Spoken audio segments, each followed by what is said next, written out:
Senhoras e senhores, sejam todos muito bem-vindos para mais um episódio do nosso queridíssimo e incomparável SigmaCast.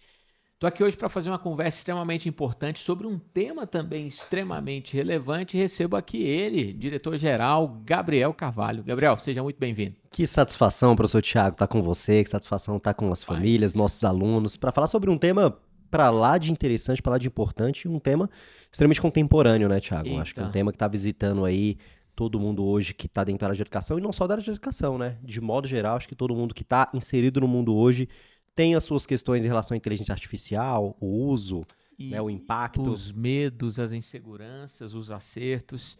É isso. SigmaCast hoje fala sobre inteligência artificial em sala de aula e os avanços, os caminhos que nós já trilhamos dentro dos nossos colégios Sigma e tudo que a gente ainda vai fazer e principalmente uma tentativa de orientar, desenvolver, lançar luzes a esse debate e ajudar professores, famílias, pais e responsáveis. Vem aí mais um episódio do nosso SigmaCast.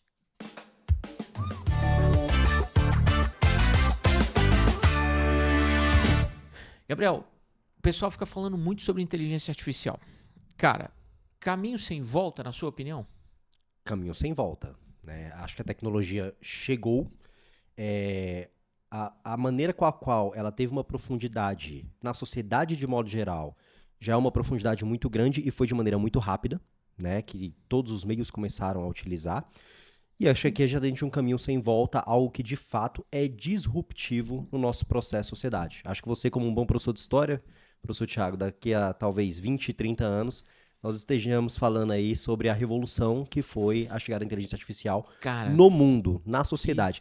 E aí, claro, se a gente está falando do mundo, o colégio faz parte desse processo. Que ruptura e que processo rápido, que processo veloz, que processo de mudança de modelo mental. Assim, eu falava numa aula há 2 semanas atrás, Gabriel, que durante muito tempo a Apple produzia produtos, tecnologia, e ela era a empresa com o maior capital do mundo. O capital da Apple passava de quase 2 trilhões de dólares, maior do que PIB de alguns países.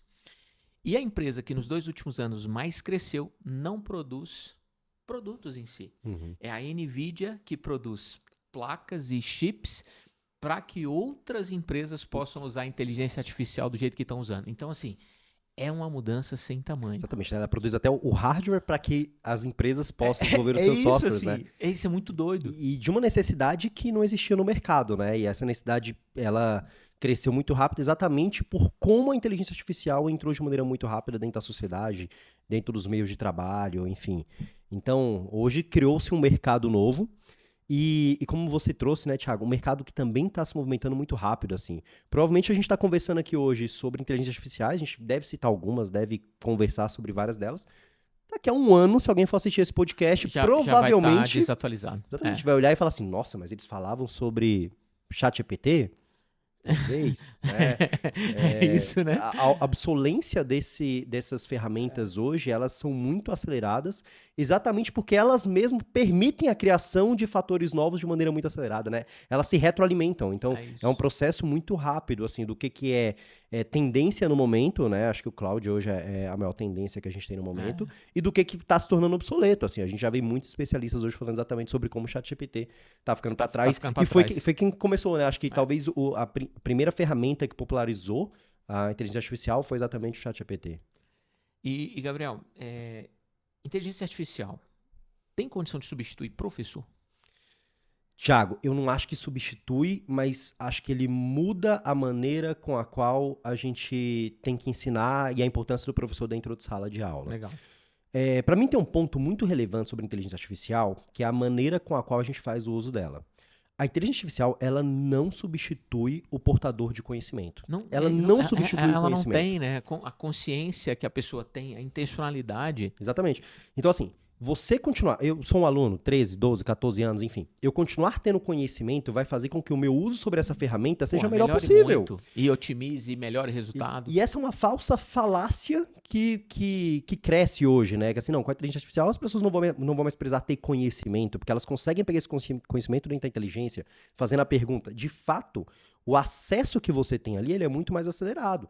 Mas quanto mais conhecimento essa pessoa tem, melhor a interação dela com essa ferramenta e melhor é a percepção dela sobre aqueles outputs que a ferramenta vai dando. Concordo. A gente tem uma máxima ali dentro da área de tecnologia que é garbage in, garbage out, né? Se você coloca lixo para dentro, ele te dá lixo para fora. Então, se você tem uma pessoa que não tem repertório, não tem conteúdo, ela não vai conseguir usar aquela ferramenta da melhor maneira. E aí a gente pode fazer uma brincadeira simples, Thiago. Se eu e você sentarmos agora e a gente for utilizar a inteligência artificial para tirar dúvidas de um levantamento estatístico, eu tenho certeza que, apesar de ser a mesma ferramenta, eu vou conseguir ter acessos de muito mais profundidade do que você pelo repertório que eu tenho na área da matemática. Sim, é isso. Então, ela não substitui, os alunos vão precisar continuar tendo conhecimento, os professores vão precisar continuar ministrando, dando conhecimento para que esses nossos alunos tenham um repertório, para que eles usem a tecnologia da melhor maneira, mas, de fato, elas mudam a velocidade e os caminhos. Aí o professor precisa entender que essa é uma ferramenta que ele precisa ensinar o aluno a utilizar e que ele precisa colocar ela como um mecanismo dentro da sua aula, das suas produções de trabalho e assim por diante. Agora, olha que questão assim dicotômica para a gente pensar. Tem muitos pais, muitas mães, muitos responsáveis fazendo uso para o trabalho. Às vezes um uso mais introdutório, às vezes um uso com mais dificuldade, mas tem muita gente usando o tempo inteiro inteligência artificial e gerando mais produtividade, melhores insights. Tem gente usando. Os nossos alunos vão estudar utilizando e eles vão trabalhar utilizando. Só que quando eles estiverem na hora desse uso que o pai e a mãe faz hoje, eles vão ter outros repertórios. É o que a nossa escola está fazendo. Exato. Então, eu consigo ver que quando os nossos alunos chegarem ao uso de nós adultos, da nossa idade, que a gente está fazendo meio de uma forma meio aprendendo junto da coisa e tentando de uma forma quase meio... eu vou tentando. Eu acho que eles chegam com muito mais capacidades reflexivas, críticas e analíticas do que a gente. Exatamente. Até porque eles vão ser nativos dentro daquela tecnologia, né? Isso. Assim como nós fomos um nativo maior em relação à internet do que os nossos pais, avós. Então, eles cresceram com aquela tecnologia. Isso faz com que seja muito mais natural para eles. Mas é claro, assim, você precisa ter intencionalidade de formação para que isso evolua da maneira adequada. E é isso que a gente tem feito dentro do nosso colégio, né? Dentro do componente do Dialab, os nossos alunos eles estão aprendendo de fato sobre a inteligência artificial, como fazer o melhor uso, as questões éticas por trás da tecnologia. A responsabilidade social em torno do uso. Exatamente. E isso vai fazer muita diferença no processo de formação deles. Tiago, eu assisti uma aula, por exemplo, em que eu fui fazer observação de sala de aula, pra gente ver como é que o componente estava andando, e o professor estava ensinando os alunos a construir um professor particular para eles em qualquer área. Então, imagina a potência que esse aluno vai ter. Porque eu não estou falando professor particular de matemática, português. Eu quero aprender sobre economia. Quero aprender sobre culinária. O cara ele conseguia desenvolver um agente para ficar gerando aula para ele, para trabalhar o seu próprio aprendizado. Agora imagine esse menino com 12 anos tendo esse desenvolvimento e podendo levar isso no longo prazo, né? Eu acho que assim, você perguntou se a inteligência artificial ela substitui o professor de sala de aula. Eu acho que ela não substitui o professor, mas ela rompe a barreira da necessidade de professor para o processo de aprendizado. Quarta parede, né, professor? Exatamente. Que a internet já trouxe um pouco disso, mas muito. A diferença é que agora é muito fácil você dialogar. E é um diálogo muito, muito fácil mesmo, para tudo, né? Você acredita, Gabriel, que já faz parte da rotina da maior parte dos nossos alunos o uso? Eu não vou dizer diário, mas é uma coisa que vai se normalizando. Tipo assim, cara, eu quero saber o que a inteligência artificial acha disso. Mesmo um uso mais simples, até um uso mais robusto e estratégico. Acho que já faz parte da rotina dos meninos. Eles já tem ali o aplicativo no celular, já vão fazendo as perguntas deles. E aí a gente precisa exatamente entender e dar o repertório para que ele faça o melhor uso daquele processo.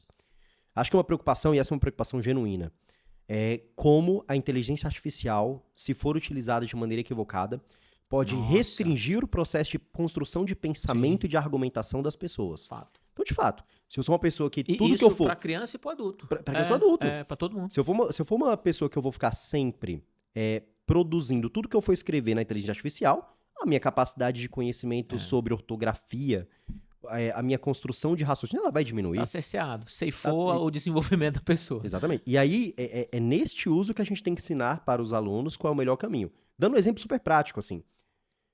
Começamos a dar aula muito tempo atrás, né, Thiago? Na época que você tinha resoluções na internet de questões e tudo mais, mas não era um acesso tão fácil. E aí você tinha alunos que, claro, iam fazer resolução de questões e ficavam procurando a resolução da questão na internet. Cara, aquele aluno que procurava a resolução antes de tentar, ele não gerava processo de desenvolvimento. Ele podia copiar a resolução, até entender a parte mecânica, mas ele não gerava o processo de desenvolvimento de Não aprendizagem. adquire, né? O conteúdo não é adquirido. É um contexto muito parecido, assim, com esse uso da tecnologia, da inteligência artificial, que o aluno está fazendo no dia a dia, é preciso que ele tenha cuidado para que isso não gere, de fato, uma barreira no seu processo de desenvolvimento. Então, o aluno precisa utilizar aquela ferramenta da melhor maneira possível. E aí ele consegue dialogar, né? É entender que, assim, eu tenho o racional por trás, por exemplo, da resolução desse problema. Mas eu queria entender essa linha específica, eu queria fazer uma pergunta sobre mais exemplos relacionados a isso, eu queria fazer uma pergunta sobre mais aplicações, onde que eu posso dar o próximo passo? Aí é o que eu falei sobre como que você está fazendo os inputs dentro da inteligência artificial. Legal. E como que isso gera aprendizado significativo. E não apenas, resolva essa questão. Escreva um texto de 5 linhas sobre tal tema. Você acha que, Gabriel, o medo inicial do professor e aquele desconforto, igual quando o Google surgiu, igual quando toda novidade surge, já diminuiu e o professor está usando mais? O professor tá também Thiago, sendo estratégico ali? Esse ponto é muito curioso, né?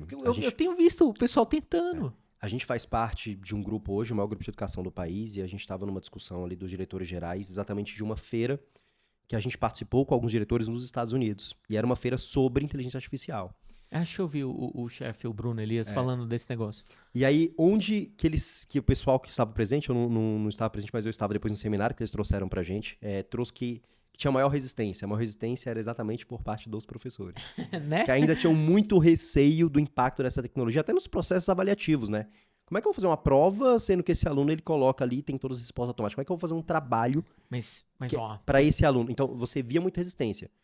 Dentro do nosso contexto, e talvez a gente esteja numa bolha, né, Thiago? Eu tenho a mesma percepção que você. Eu não acho os nossos professores resistentes, mas talvez seja a bolha na qual nós estamos inseridos. Por exemplo, no ano passado, o pessoal da história fez uma atividade que era de cunho de grandes personagens do século XIX. E aí eles criaram um Napoleão, ChatGPT, e aí a inteligência artificial assumia a consciência de Napoleão naquele período e ela respondia sobre Revolução Francesa e guerras napoleônicas como sendo Napoleão. Que legal. Meu irmão, sensacional, porque daqui a pouco envolve bloqueio continental, envolve história do Brasil, envolve Dom João VI e vinda da família real para cá. E aí eles foram chamando grandes nomes históricos aparecendo como personas ali e respondendo naquela consciência histórica de muitos livros e de muitos escritos. Assim, foi fantástico. E olha que aula fantástica, né? Isso. Olha que experiência. Não, e aí você tem essas ferramentas e essas possibilidades dentro de sala de aula, né? Hoje você consegue criar um vídeo mostrando a revolta da vacina e aí você coloca ali no texto que você quiser e produz e, cara, coloca aquilo na abertura da tua aula. É isso. Entendeu? Então, cara, as possibilidades elas são muito grandes. Eu acho que a gente está dentro, sim, de uma bolha. Acho que existe uma resistência mais global, mas dentro do Sigma eu vejo que os professores estão muito pelo contrário, tentando fazer o bom uso da ferramenta, vendo como é que elas podem impactar ali a sala de aula e até mesmo através das avaliações específicas, procurando maneiras interessantes de estar utilizando com os alunos. Principalmente com dado e tabulação de dado, o poder que você ganha de síntese e de análise é um negócio sem tamanho. E aí é uma coisa que está do outro lado da mesa, né? Aí nós aqui na gestão, o quanto estamos cada vez mais utilizando as inteligências artificiais dentro das nossas análises para que a gente consiga ser extremamente assertivo no processo de desenvolvimento e aprendizado dos nossos alunos, né, Thiago? Hoje, como a gente consegue cada vez mais rápido no detalhe ter a performance dos nossos alunos, ter os indicadores e como que a gente pode estar atuando. E para o professor que começar a dar esse passo, Gabriel, isso é empregabilidade, isso é garantia de você ser estratégico, de ter diferenciais competitivos na sua carreira, né? E assim, a ferramenta tá lá, é o que a gente falou, não tem como tirar ela. E aí, Thiago, tem um ponto assim que às vezes eu fico refletindo sobre a inteligência artificial, cara, que é um ponto que é assustador no bom sentido da gente entender o que vem pra frente. A gente já discutiu, inclusive, aqui no podcast o livro Outliers. Sim. Em que ele defende que para você virar especialista em qualquer área, você precisa de 10 mil horas de uso. O que ninguém hoje é especialista em inteligência artificial. Ninguém tem ainda. Então, assim, daqui a mais alguns anos, com a ferramenta desenvolvendo e toda a expertise que as pessoas estão gerando sobre ela, que talvez a gente vai ter o maior impacto. Talvez a gente esteja no início ainda dessa curva exponencial. Talvez daqui a 3, 4 anos em que as pessoas vão estar com um repertório maior, mais expertise, as ferramentas mais evoluídas, que a gente vai ter o grande impacto dela, cara. Cara, tem um historiador, o Harari, ele tem um livro sobre o passado, que é o Sapiens. Ele tem um livro sobre o futuro, que é o Homo Deus, que ainda não falava de inteligência artificial. E ele fez um livro do presente, que eram as 21 lições do século XXI. Nessa onda de comunicação e dessas mudanças informacionais, ele lança um livro, Gabriel, chamado Nexus. Meu irmão, que almanaque para você entender a mudança do conhecimento, da informação, até a chegada da inteligência artificial.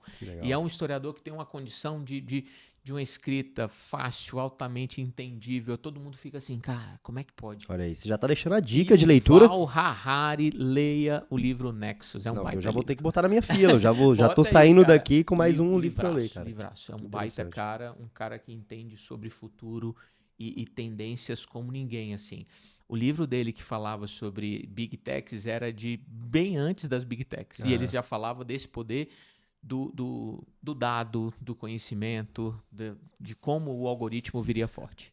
E aí, pra você ver, né, Thiago, hoje, por exemplo, dentro da área profissional, que no final a gente tá conversando sobre educação, que é preparar esses alunos para esse mercado tá lá na frente. Todas lá na frente. Cada vez está ficando mais claro que um dos gargalos, que antes era um gargalo operacional, ele está se tornando um gargalo de gestão. Sim. Hoje você tem tanto dado sendo gerado e analisado de maneira tão rápida pela inteligência artificial, que as empresas estão percebendo que está faltando pessoas para tomada de decisão em cima desses dados. Então, se antes eu tinha um gargalo de que, cara, eu não tenho pessoas suficientes para executar os meus processos, esse gargalo hoje ele está mudando dentro das empresas.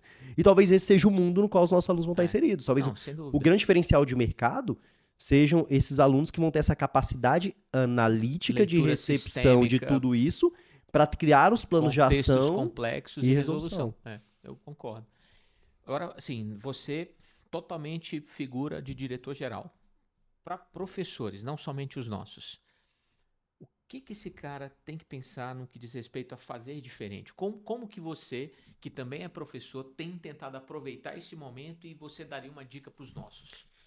Cara, eu acho que o primeiro ponto é a utilização dessas ferramentas para análise de performance dos alunos, né? Que é uma coisa que a gente tem feito muito no colégio, né? Hoje, como o nosso head de ação, utilizando essas inteligências artificiais, tem relatórios instantâneos dos processos de desenvolvimento dos nossos alunos e como a gente tem conseguido dar direcionamentos muito claros sobre o que o nosso aluno precisa melhorar em redação utilizando inteligência artificial. Boa.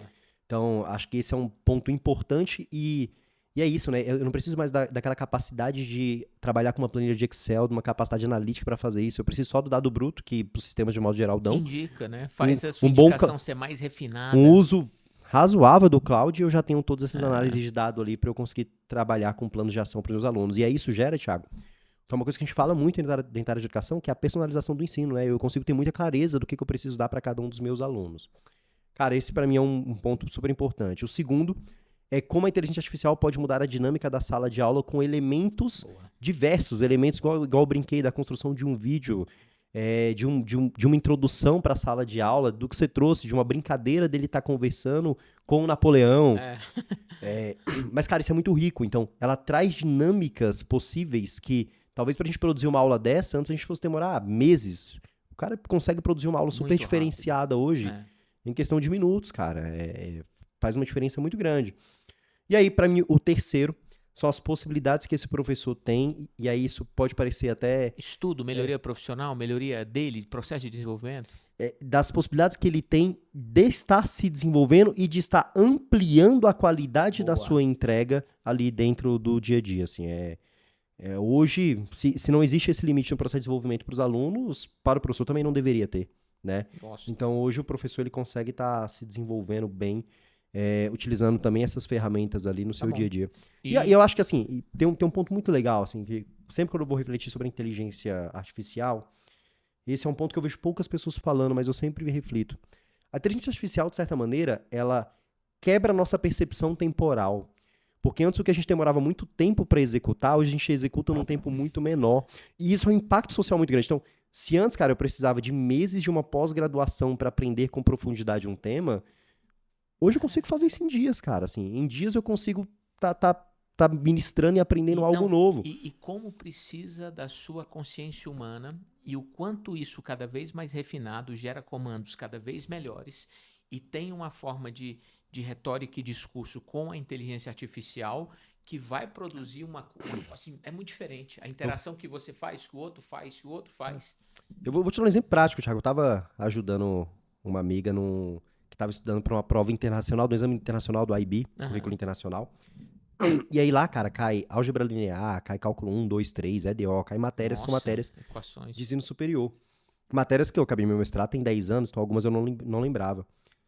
E aí eu fui usando ali o Gemini, que tem uma base matemática boa ali, para conversar e dialogando e lembrando sobre tópicos que eu ia precisar para dar uma força para ela ali naquela aula, naquele encontro que eu ia ter com ela. Que massa.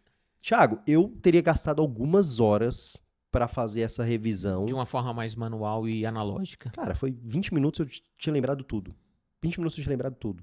Claro, repertório, usar a ferramenta da maneira certa. Mas olha como isso rompe também a percepção temporal. Então, no final, e aí você já tem algumas pessoas até que estão caminhando para essa área, que talvez as próprias jornadas de trabalho tenham que diminuir porque a capacidade produtiva vai ficar tão alta que não faça sentido a gente gastar tanto tempo naquele trabalho. Tem um pai trabalho. que me deu um exemplo que ele estava usando, Gabriel, nas compras de casa para o filho fazer meio que a economia das compras de casa.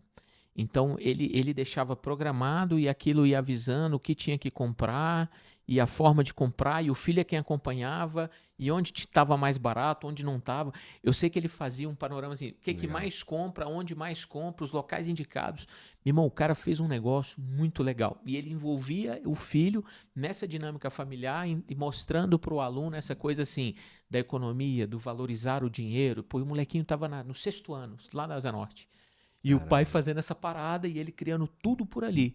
Lista de compras, tendências, preços, gastos, para onde foi, para onde não foi. Depois inseriu conta de luz e conta de água, oscilação, variação.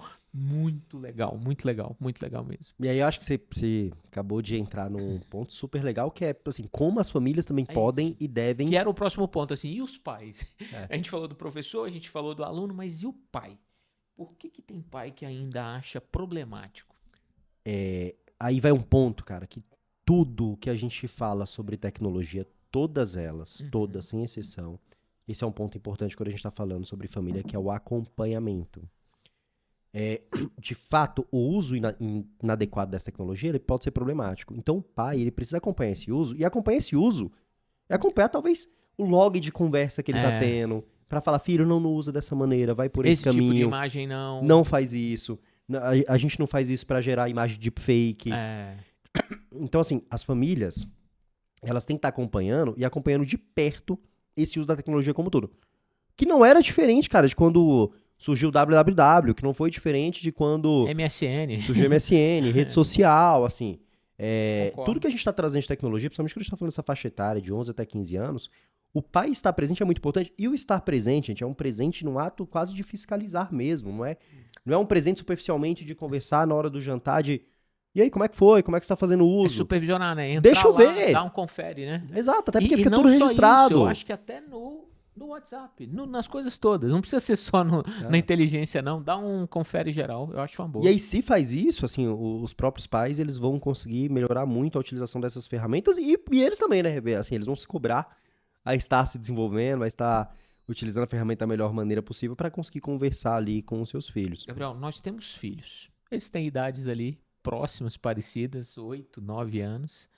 E que tipo de conversa a gente vai tendo que ter com eles? Daqui a pouco eles estão maiores, mais inseridos, que também vai servir para as nossas famílias em relação aos meninos.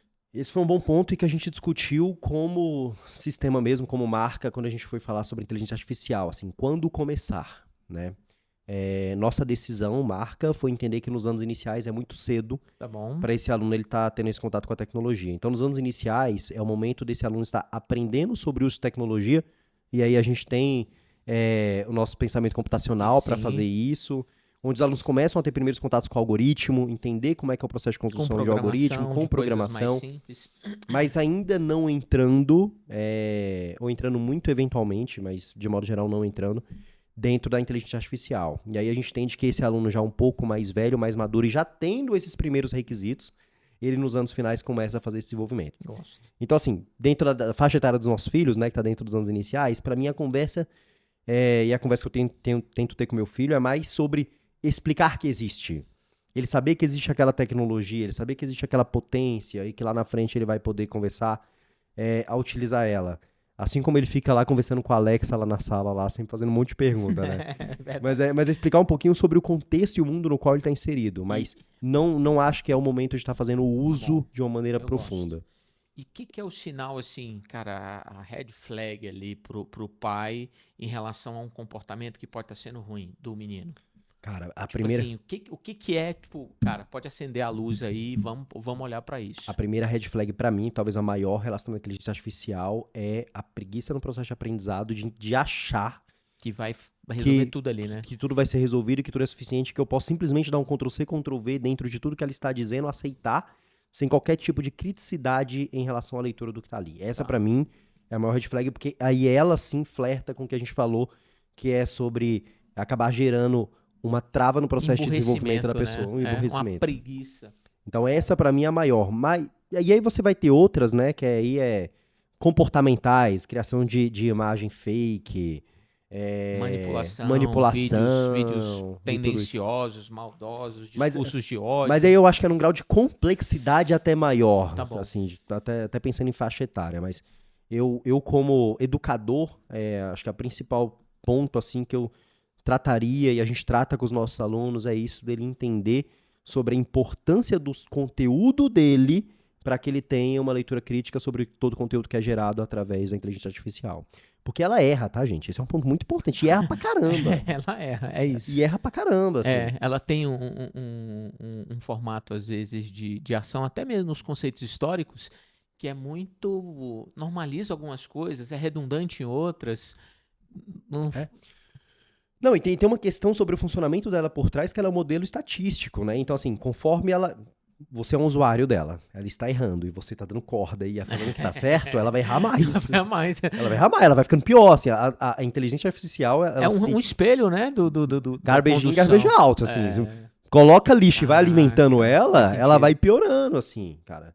Então, por isso que é super importante que o aluno, né, e a sociedade de modo geral entenda que o conhecimento continua sendo muito importante. É ele que gera criticidade. Isso a inteligência não substitui. A inteligência artificial não substitui isso. E ela não pode substituir também, o Gabriel, a vida real. Porque tem gente, às vezes, até mesmo adultos, né, que passam a ter conversas e interações que são interações que não fazem o menor sentido. Conversar com a inteligência artificial como se ela fosse psicóloga. É isso. Arriscado, isso né? me assustou um pouco. Eu vi uma pessoa falando disso numa reportagem e a pessoa estava, assim, quase fazendo uma consulta ali. Então, isso me espanta um pouco. Talvez até o que o Facebook entrou de achar que ia ter o metaverso, né? Uma coisa meio... É isso. Meio doido. Mas tá bom. Mas esse é um ponto importante mesmo, né, Thiago? Até você entender o tipo de diálogo e o tipo de informação que você vai ter ali, assim. Ela não substitui um humano. Isso. E assim, já tem vários artigos que publicam isso. Quem está desenvolvendo a tecnologia, as inteligências artificiais, eles têm tentado fazer muitas barreiras éticas de pontos em que ela não deveria entrar na resposta. Mas é uma ferramenta em desenvolvimento. Então, eventualmente, de acordo com o que a pessoa for conduzindo, ela pode dar, sim, respostas extremamente complexas. Respostas que até do nosso ponto de vista social podem gerar erros graves, né? Então, a gente tem, enfim, casos super delicados relacionados a questões psicológicas, que a pessoa foi tendo condução e a inteligência artificial deu respostas que eram completamente absurdas. Isso me preocupa. Gabriel, a gente está pensando em alunos que daqui a pouco vão viver esse mundo contemporâneo, rápido, ou no conceito do Bauman, que eu gosto muito, um mundo líquido. O que ele não pode deixar de desenvolver de competência e habilidade? Para além de saber conteúdos, que é fácil dele saber, mas que assim, competência e habilidade, o que você sugere como sendo assim, indispensáveis para os alunos daqui 20, daqui 15 anos? Tá bom. Cara, uma é meio óbvia, que é a sua capacidade crítica. Boa. A criticidade sobre qualquer entrada em informação ela é extremamente importante. O segundo é a capacidade de construção de algoritmos. E aí você fala, mas mas a inteligência artificial faz isso. Não. A maneira com a qual você conversa com a inteligência artificial, de certa maneira, é um algoritmo. Então, você conseguir fazer uma construção de passos lógicos que geram um determinado resultado, eu vejo que é algo extremamente relevante. E aí, entrando no terceiro, cara, que foi um ponto que a gente discutiu, é a capacidade de liderança e de olhar humano e de contato humano, porque eu acho que esse vai ser o gargalo. Onde vai fazer falta, né? Que vai ser exatamente gestão de pessoas, gestão de modo geral, assim. Então, a capacidade de ser um líder, de troca humana, de convencimento, eu acho que é um gargalo que a gente vai ver cada vez mais. Eu concordo. Acho que a gente deve ter nos próximos anos, pensando do ponto de vista numérico, crescimento de cargos de gerente e diminuição de cargos operacionais. Mas a gente sabe muito bem, por estar na gestão, que não é fácil formar líderes. Formar gerentes não é fácil. Liderar pessoas é super difícil. É difícil. Então, essa acho que vai ser uma outra habilidade que vai ser cada vez mais necessária na sociedade. A geração dos nossos filhos, ela não vai ser avaliada por conteúdo ou capacidade de decorar. É o que você está falando. Ela vai ser avaliada sempre pela capacidade de fazer boas interpretações, fazer boas perguntas e, principalmente, apontar saídas, soluções independentes, soluções criativas para problemas que talvez nem existam ainda e que vão precisar ser pensados. É isso. E vários problemas vão surgir, né? Não, que vai surgir de problema daí pra frente. Muito bem, senhor diretor-geral. Rapaz, eu gosto de te receber aqui, viu? Eu fico feliz. Você melhora meu dia.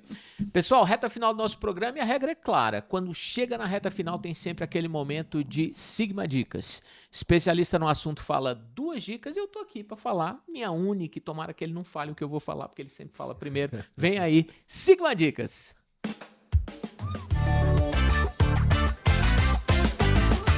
Gabriel, fechamento, reta final, seus 2 pontos que mais chamaram a atenção e aquela síntese marcante para essa câmera aqui, olhando para as nossas famílias. Está contigo. Então, primeira grande dica é entender que repertório conhecimento segue sendo importante. Quanto mais repertório conhecimento você tem, melhor é o uso de qualquer tecnologia, qualquer ferramenta. E a inteligência artificial não é diferente. Quanto mais conhecimento eu tenho, melhor é o uso que eu faço sobre aquilo. Se eu jogar aqui uma caixa de ferramentas e eu botar uma pessoa que é um mecânico e sabe usar aquilo muito bem, uma pessoa que é uma leiga, o mecânico vai usar muito melhor. Cara, não é diferente. Bom ponto, excelente exemplo. Então, assim, quanto mais repertório os alunos, vocês pais forem criando em relação ao mundo, melhor vai ser o uso da tecnologia, maior vai ser o impacto que ela vai ter na sua vida e, enfim, no que você está querendo desenvolver. Gostei. Vamos pra segunda? Bora, segundo ponto. Segunda dica é pro pai. Como qualquer uso de tecnologia... Vai supervisionar, não fala isso não. Era essa. Você quer que eu deixe essa pra você? Deixa essa pra mim. Não faz isso comigo. Então vou deixar essa pra você. Tá? Então, a minha segunda dica é sobre... Acho que como a gente não deve ter medo dessa tecnologia e como não adianta achar que essa tecnologia em algum momento ela vai sumir. Assim, é brigar com a realidade. Ela veio, ela vai ficar, ela vai estar presente na nossa vida. Aqui não existe uma possibilidade de se eu vou ou não vou utilizar. Você vai. É isso. Você vai utilizar. E se você não estiver utilizando, você está perdendo. Tá perdendo. Tá então, ficando assim, menos competitivo. Tire essa armadura, né? E se abra para esse processo de desenvolvimento, para esse processo de aprendizado. E essa própria tecnologia te ajuda muito nesse processo de estar enriquecendo seu aprendizado. Boa, gostei muito. E, gente, o último ponto, ele é óbvio. Estudantes, jovens, adolescentes que vão usar esse tipo de conteúdo, eles precisam ter supervisão. Você precisa participar diretamente disso, até para que as discussões e essa utilização seja acompanhada de muita ética, de muita responsabilidade social e principalmente que ela seja pensando em desenvolvimento, nunca em promoção de ódio, nunca em promoção de deepfake ou de fake news ou coisas que podem daqui a pouco flertar com grandes problemas. Então supervisiona assim, dá uma olhada no chat de maneira geral, dá bons exemplos, dá boas práticas, sempre vai fazer diferença. Ele vendo você próximo, ele vai se tornar uma pessoa muito melhor. Adolescentes e crianças sempre precisam de supervisão. É isso. Você não deixaria seu filho atravessar o eixão 3 horas da manhã. Esse lugar é esse lugar inóspito se ele não estiver sendo supervisionado. Perfeito. A gente fica por aqui. Se você quiser acompanhar o SigmaCast, você vai nos encontrar no Instagram. Todas as quartas-feiras tem novos episódios. Você vai encontrar a gente no Spotify. Você vai encontrar a gente ainda no YouTube. Se você curtir lá e assinar, chega primeiro para você. E aí é só arrastar e curtir. Clicar no sininho. É isso. É o sininho que faz a diferença lá. Pessoal, a gente fica por aqui. Muitíssimo obrigado, Gabriel. Sempre bom falar contigo. Galera, valeu. Até mais. Tchau.